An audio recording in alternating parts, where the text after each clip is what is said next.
Okay, kids, I'm going to try reading it like this to see if you like it better. You can't still see my face, but maybe I'll peek through.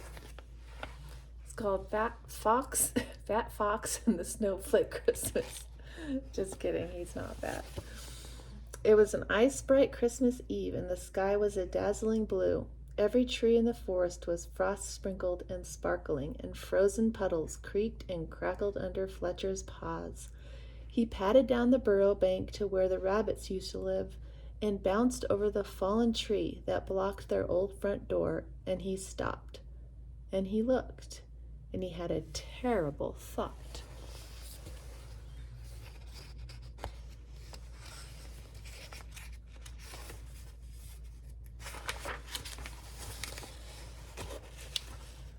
How was Santa Claus going to find the rabbits' new home? Fletcher shivered as a chill wind sliced through the forest, rattling the bare branches. He thought about how sad he would feel if he had to move from his cozy den. He thought about how the rabbits would feel if Santa Claus did not come. And then he thought about arrows. Fletcher began to search around, collecting sticks from the frosty ground and arranging them to make a trail of arrows leading to the new burrow.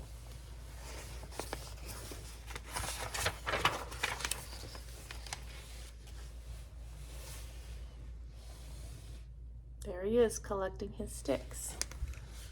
"What are you doing?" asked Squirrel, looking down from the branches. "Making a trail to show Santa Claus the way to the rabbits' new burrow," said Fletcher. "Otherwise, they might not get their presents," gasped Squirrel, and he scampered down to help Fletcher collect more sticks.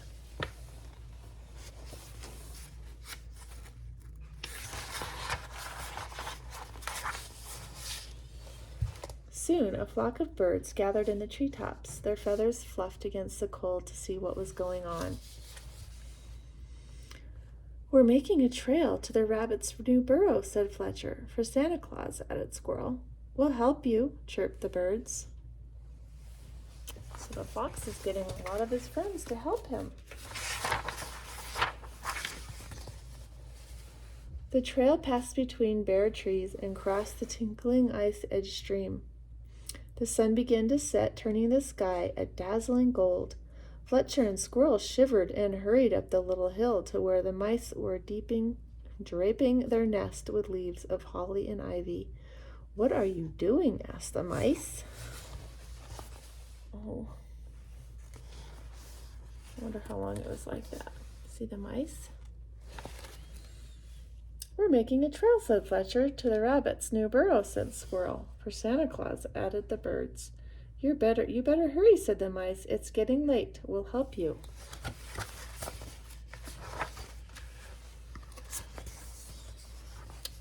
So Fletcher, Squirrel, the birds, and the mice finished the trail to the rabbit's new home, which was cozy and warm and sweet, with the smell of blackberry pie. They gathered around the crackling fire, thawing out their icy noses, nibbling pieces of pie and singing Christmas songs. And while Squirrel put on a juggling show with holly berries and mistletoe outside in the shivery darkness. What's outside?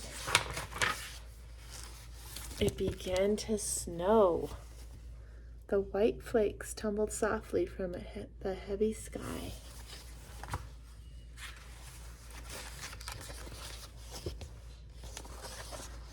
When Fletcher went to the burrow door to go home for the night, the snow was soft and deep and white. All the arrows were gone. "Oh no," cried Fletcher, blinking back tears. "What will happen to your presents now? Santa Claus will never be able to find your home." Fletcher stared out into the darkness, imagining Santa Claus lost in the snow. "I have an idea," Fletcher said, gathering his friends. "If we stay awake tonight when Santa Claus visits our homes, we can tell him how to find the rabbit's new home." The animals said good night to one another and hurried off through the snow-muffled forest. Fletcher snuggled down in his warm, soft bed to keep watch for Santa Claus. curled in the cozy hollow of an oak tree, Squirrel began to snore. High in the snowy branches of a fir tree, the birds began to doze. They were all tired. In their toasty warm nest, the mice dreamed of berries wrapped with ribbons. And in his snug little bed, Fletcher's eyes closed. So when Santa Claus came to call, everyone was fast asleep. But the next morning, when Fletcher rushed to the rabbit's burrow, Santa Claus had found it after all. "I'm sorry I went to sleep," puffed Fletcher, "but I've brought you a Christmas rose, and we've brought nuts," panted Squirrel, carrying the mice through the snow. "And we've brought berries," sang the birds. "And best of all, you've brought yourselves, and there's room in the burrow for everyone," said the rabbits.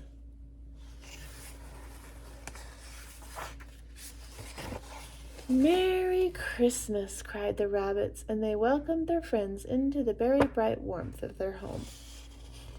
See our Christmas tree? The end. Mimi loves you.